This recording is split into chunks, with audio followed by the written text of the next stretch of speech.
നമസ്കാരം. പുണ്യം കർക്കിടകം എന്ന പരിപാടിയിലേക്ക് ഏവർക്കും സ്വാഗതം. കർക്കിടകത്തിൽ ആയുർവേദ ചികിത്സയുടെ പ്രാധാന്യത്തെക്കുറിച്ച് നമ്മളോട് സംസാരിക്കുന്നത് doctor Sunilkumar, principal, Ahalya Ayurveda medical college.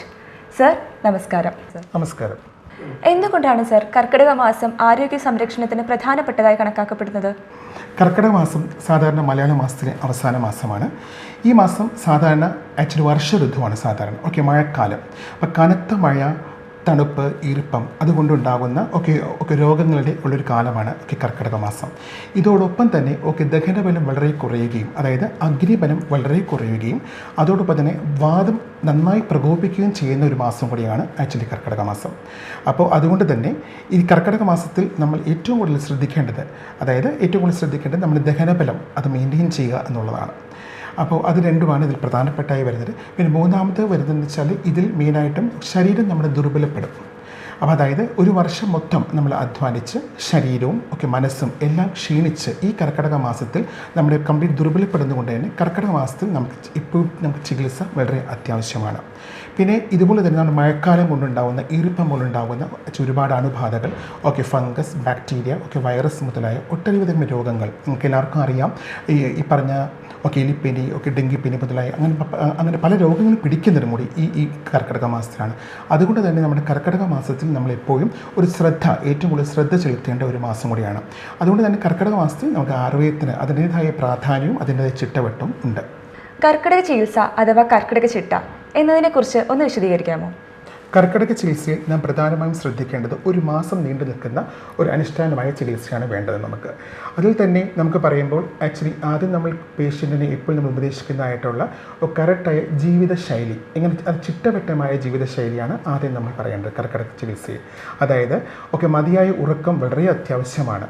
ഇന്നത്തെ കാലത്ത് ഉറക്കം തന്നെ വളരെ കുറവാണ് എല്ലാവർക്കും. അപ്പോൾ എല്ലാവരും വൈകി കിടന്നുറങ്ങുന്നു. അപ്പോൾ അത് തന്നെ നമ്മൾ ഉറക്കം നിദ്ര എപ്പോഴും വളരെ ഇമ്പോർട്ടൻ്റ് ആണ് കർക്കിടക മാസത്തിൽ. അതുപോലെ തന്നെ നമ്മൾ അതിയായ വ്യായാമം ചെയ്യാൻ പാടില്ല എന്ന് പറയും. വ്യായാമം ചെയ്യാൻ പാടില്ല, ഒരുപാട് എക്സസൈസുകളൊന്നും നമ്മൾ ചെയ്യാൻ പാടില്ലാത്ത ഒരു മാസം കൂടിയാണ് കർക്കിടക മാസം. അപ്പോൾ ഇത് രണ്ടും ഉറക്കം അതുപോലെ വ്യായാമം, ഇത് രണ്ടും നമ്മൾ മിതത്വത്തിൽ തന്നെ പാലിക്കേണ്ട ഒരു മാസം കൂടിയാണ് നമ്മുടെ കർക്കിടക മാസം. പിന്നെ നമ്മൾ ഏറ്റവും അധികം ശ്രദ്ധിക്കേണ്ടത് നമ്മൾ കഴിക്കുന്ന ആഹാരം. എപ്പോഴും നമ്മൾ കഴിക്കേണ്ടത് നമ്മൾ ചൂടുള്ള ആഹാരമായിരിക്കണം. തണുത്തതോ അതോ ഐസ്, അതുപോലെ തണുത്തതോ അതുപോലെ നമ്മുടെ ബേക്കറി സാധനങ്ങൾ, ജങ്ക് ഫുഡ്സ് അങ്ങനെ ഒന്നും കഴിക്കാൻ പാടില്ലാത്ത ഒരു മാസം കൂടിയാണ് കർക്കിടക മാസം. ഈ കർക്കിടക മാസത്തിൽ കഴിക്കേണ്ടതും ഒഴിവാക്കേണ്ടതുമായിട്ടുള്ള ഭക്ഷണങ്ങൾ എന്തെല്ലാമാണ്? കർക്കിടക മാസത്തിൽ നാം പ്രധാനമായും ശ്രദ്ധിക്കേണ്ടത് ചില ഭക്ഷണങ്ങൾ നമ്മൾ കഴിക്കുന്നതും അല്ലെങ്കിൽ അഥവാ നമുക്ക് കഴിക്കാത്തതുമായിട്ടുണ്ട്. അതിൽ പ്രധാനപ്പെട്ടതുമായി പച്ചക്കറികളിൽ നമ്മൾ ചേമ്പ്, കൂർക്ക, മധുരക്കിഴങ്ങ്, പിന്നെ അതുപോലെ തന്നെ ഇഞ്ചി, വെളുത്തുള്ളി, അതുപോലെ വെണ്ട, ഇതൊക്കെല്ലാം നമുക്ക് കഴിക്കാം. പിന്നെ അധികമായിട്ടുള്ള നമ്മൾ കപ്പ, അതുപോലെ ഉരുളക്കിഴങ്ങ് തുടങ്ങിയ നമ്മൾ പച്ചക്കറികൾ നമ്മൾ അധികം കഴിക്കാൻ പാടില്ല എന്നും പറയും. അതേപോലെ തന്നെ നമ്മൾ തൈര്, മത്സ്യം, മാംസാദികൾ ഇവ പൂർണ്ണമായും വർജിക്കേണ്ടതാണ്. കർക്കിടക മാസം ഒട്ടും നല്ലതല്ല.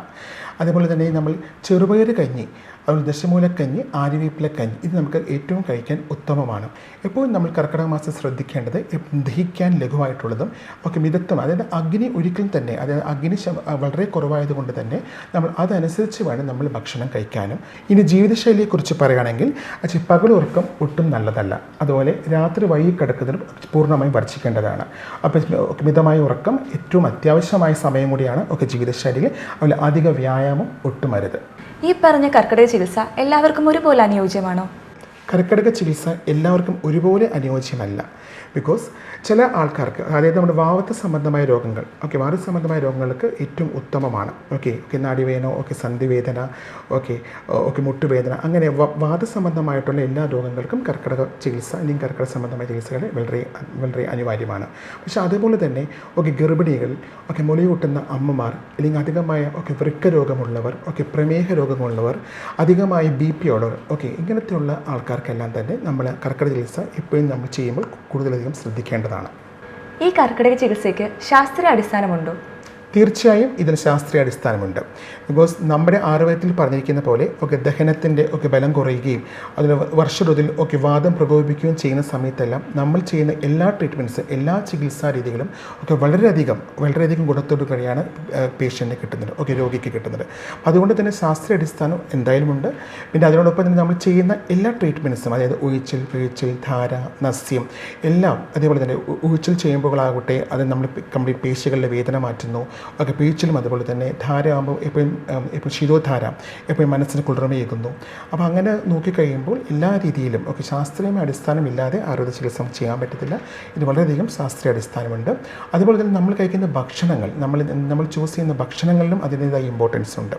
ഓക്കെ, എപ്പോഴും നമ്മൾ കഴിക്കുമ്പോൾ എപ്പോഴും പറയും നമ്മൾ കഞ്ഞി കഴിക്കണം. അപ്പോൾ എല്ലാവർക്കും പുച്ഛമാണ് കഞ്ഞി കഴിക്കാൻ. പക്ഷേ ഈ സമയത്ത് ഈ കർക്കിടക മാസത്തിൽ നമ്മൾ എപ്പോഴും മിതമായ ഭക്ഷണം കഴിക്കുന്നതിനോടൊപ്പം തന്നെ നമ്മൾ മിതമായ വ്യായാമം ചെയ്യുന്നതോടൊപ്പം തന്നെ ഒരു ചിട്ടയായ ഒരു ജീവിതശൈലികളുണ്ടെങ്കിൽ തീർച്ചയായും കർക്കിടക ചികിത്സ ആരോഗ്യത്തിന് വളരെയധികം ഉപകാരപ്രദമാണ്. നമ്മുടെ വീട്ടിൽ തന്നെ ചെയ്യാവുന്ന ലളിതമായ വാതശമന ചികിത്സ എന്തൊക്കെയാണ്? കർക്കിടക മാസത്തിൽ നമുക്ക് വീട്ടിൽ തന്നെ ചെയ്യാവുന്ന ഒരുപാട് ലളിതമായ പ്രക്രിയകളുണ്ട്. അതിൽ ഒന്നാമതായിട്ട് പറയുകയാണെങ്കിൽ സ്വയം ഒഴിച്ചിൽ. സ്വയം തന്നെ ബോഡി മസാജ് ചെയ്യാമെന്ന് പറയും.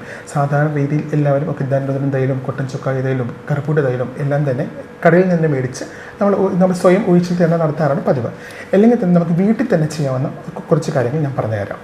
അതിൽ ഒന്ന് തേങ്ങയെണ്ണ, അല്ലെങ്കിൽ വെളിച്ചെണ്ണ, അല്ലെങ്കിൽ നല്ലെണ്ണ, ഇത് രണ്ടും ഇതിലേതിലും ഒന്ന് ചൂടാക്കുക. അതിൽ നമ്മൾ 5 കുരുമുളക്, അതുപോലെ തന്നെ 3 വെളുത്തുള്ളി അല്ലി ചതച്ച് ഇതിട്ട് നല്ലോണം ചൂടാക്കുക.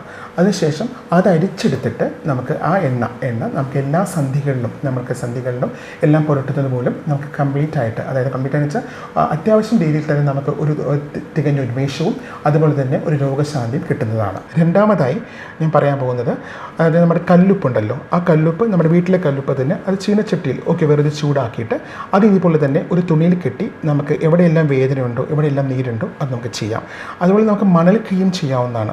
നമ്മുടെ വെള്ളം മണലുണ്ടെങ്കിൽ ആ മണലും ഇതേപോലെ തന്നെ ചീനച്ചട്ടിയിൽ നിന്ന് ചൂടാക്കി നമ്മുടെ ദേഹത്ത് എവിടെയെല്ലാം നമുക്ക് നീരുണ്ടോ വേദനയുണ്ടോ അത് നമുക്ക് വീട്ടിൽ തന്നെ ചെയ്യാവുന്ന ഒരു പ്രക്രിയയാണ്. പിന്നെ ഞാൻ പറയുന്നത് ഒരു വാതഹര പാനീയങ്ങളാണ്. പാനീയങ്ങൾ എന്ന് വെച്ചാൽ നമ്മൾ കുടിക്കുന്നത് എപ്പോഴും, ബിക്കോസ് മഴക്കാലജന്യമായ രോഗങ്ങളൊക്കെ ഉള്ളതുകൊണ്ട് തന്നെ അങ്ങനെ എല്ലാ അസുഖങ്ങൾക്കും ഏറ്റവും നല്ലതാണ്. അത് ഞാൻ പറയുകയാണെങ്കിൽ ചുക്ക്, തിപ്പലി, കുരുമുളക്, ജീരകം, മല്ലി. അപ്പോൾ ഇതെല്ലാം ഓരോന്നും നമുക്ക് 1/2 ടീസ്പൂൺ വെച്ച് എടുത്തതിന് ശേഷം അതിനുശേഷം നമ്മൾ 2 ഗ്ലാസ് വെള്ളത്തിൽ നല്ലോണം തിളപ്പിച്ചിട്ട് അത് കറക്റ്റ് അതിൻ്റെ പകുതി നേർ പകുതിയാക്കുക, 1 ഗ്ലാസ് ആക്കുക. അതിന് ശേഷം ദിവസം ഒരു നേരം സേവിച്ചാൽ മതി. ഒന്നില്ലെങ്കിൽ രാവിലെ അല്ലെങ്കിൽ വൈകിട്ട് ഏതെങ്കിലും ഒരു നേരം സേവിച്ചാലും അതും തികച്ചും ഉത്തമമാണ്.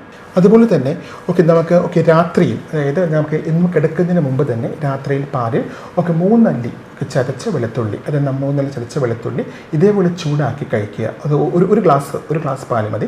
അതും കഴിക്കുന്നതിന് വളരെ ഉത്തമമാണ്. പക്ഷേ പ്രമേഹ രോഗമുള്ളവരും അതുപോലെ വൃക്ക രോഗമുള്ളവരും ഒന്ന് പ്രത്യേകം ശ്രദ്ധിക്കണം. അവർക്കിത് നമ്മൾ ചെയ്യാൻ പാടുള്ളതല്ല. ബാക്കിയുള്ള എല്ലാ ആൾക്കാർക്കും, എല്ലാ രോഗികൾക്കും ഇത് ഏറ്റവും നല്ല ഉത്തമമായ ഔഷധമാണ്.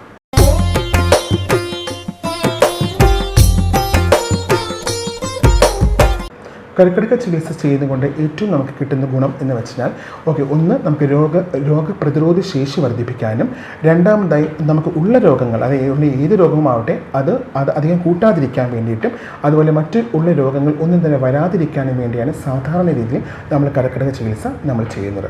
കർക്കിടകത്തിലെ ആയുർവേദ ചികിത്സയുടെ പ്രാധാന്യത്തെക്കുറിച്ച് നമ്മളോട് സംസാരിച്ച ഡോക്ടർ സുനിൽകുമാർ സാറിന് നന്ദി.